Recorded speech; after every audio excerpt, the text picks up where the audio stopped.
ایک عجیب واقعہ لکھا ہے سیرت حلبیہ میں کہ جب میں نے کہا کہ اللہ کے رسول یہ کافر لوگ تو یہاں تک مشرک لوگ یہاں تک آ گئے، اگر یہ نیچے چھو کر دیکھے گا تو ہمیں پکڑ لے گا، یہ یہاں اندر آ جائے گا۔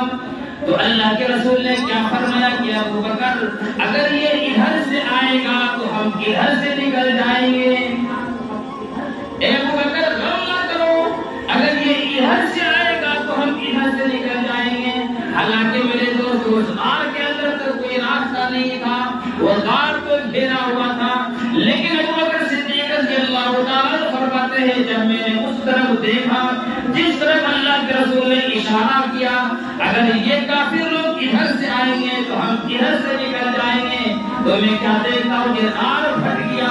غار پھٹا ہوا ہے اور سمندر نظر آ رہا ہے اور وہاں پر ایک کشتی کھڑا ہے اور ایک ملہ کشتی کو چلانے والا ایسا لگ رہا ہے کہ وہ ہمارا انتظار کر رہا ہو۔